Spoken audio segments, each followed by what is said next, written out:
Patriarchs and Prophets by Ellen White, Chapter 3, Part 1, The Literal Week.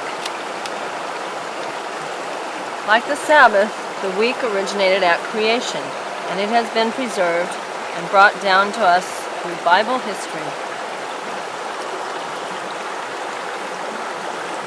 God himself measured off the first week as a sample for successive weeks to the close of time. Like every other, it consisted of 7 literal days. 6 days were employed in the work of creation. Upon the 7th, God rested, and he then blessed this day and set it apart as a day of rest for man. In the law given from Sinai, God recognized the week and the facts upon which it is based. After giving the command, "Remember the Sabbath day to keep it holy," and specifying what shall be done on the 6 days and what shall not be done on the 7th, he states the reason for thus observing the week by pointing back to his own example. "For in 6 days the Lord made heaven and earth, the sea, and all that in them is, and rested the 7th day. Wherefore the Lord blessed the Sabbath day and hallowed it." Exodus 20:8-11. This reason appears beautiful and forcible when we understand the days of creation to be literal. The first 6 days of each week are given to man for labor, because God employed the same period of the first week in the work of creation.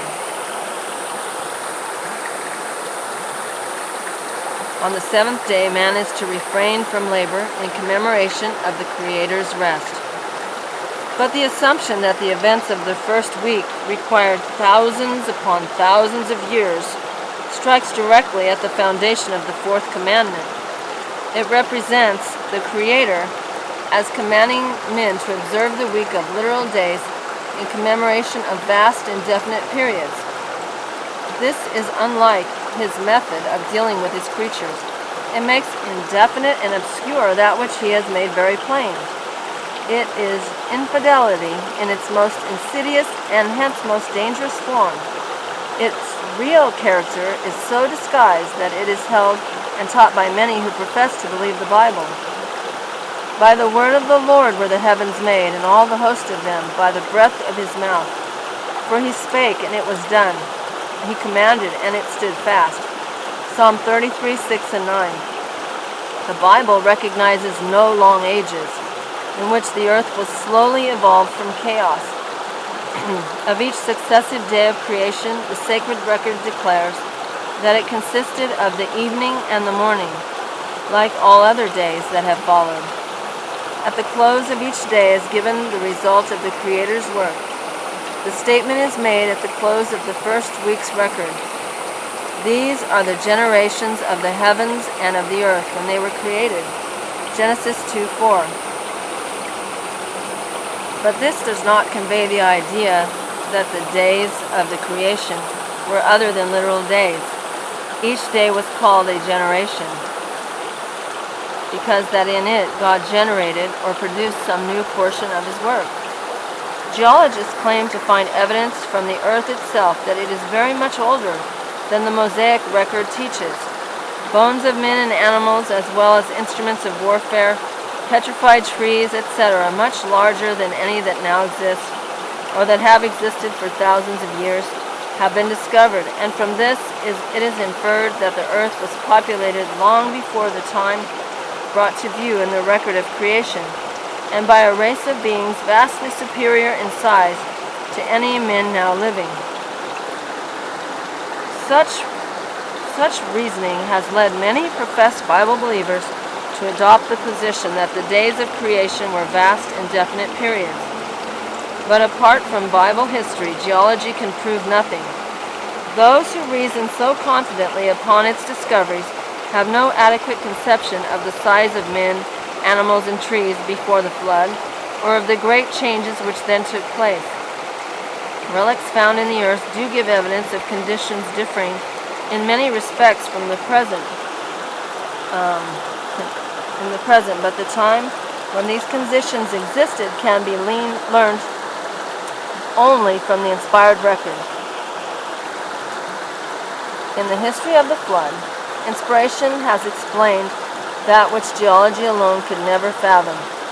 In the days of Noah, men, animals, and trees, many times larger than now exist, were buried and thus preserved as an evidence to later generations that the antediluvians perished by a flood. God designed that the discovery of these things should establish faith in inspired history, but men with their vain reasoning fall into the same error as did the people before the flood. The things which God gave them as a benefit, they turn into a curse by making a wrong use of them.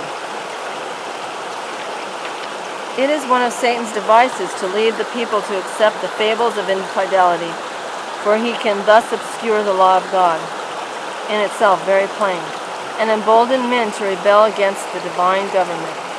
His efforts are especially directed against the fourth commandment, because it so clearly points to the living God, the maker of the heavens and the earth.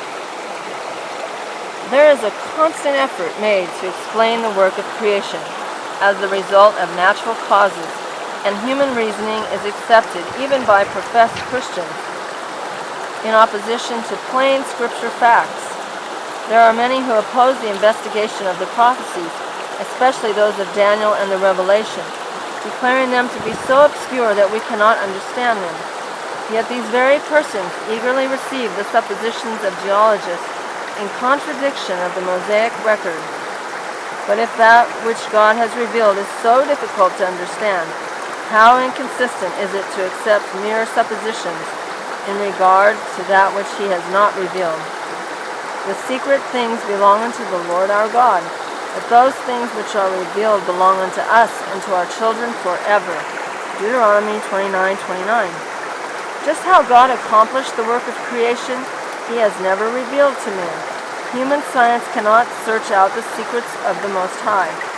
His creative power is incomprehensible as his existence.